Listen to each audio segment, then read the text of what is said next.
The BJP National Secretary Tarun Chugh today campaigned for the party's Nongpoh candidate Marian Maring. Besides Chugh and Maring, the rally held at Umbuda Playground was attended by several prominent leaders of the Saffron Party.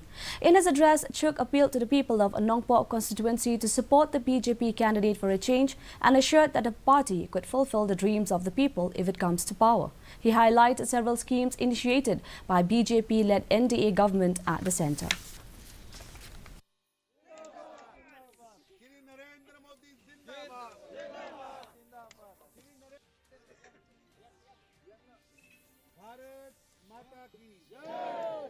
Hakat ni kesni ngayeng nak benta jongpi mungkin nong rep mau cisang tip hakat ni kepok Nongpoh konferensi jengi kiba bun kita ginong rep kiba im hakat rep karyang kiba penim kiba Christian school yala kayo kajong kaying kesem jongpi kiba bun kita ginong rep dengar ngadai kelong kemi ngadai kariu kentei ngadai ke kunong rep ngayang nak benta jongpi. The Trinamool Congress on Friday criticized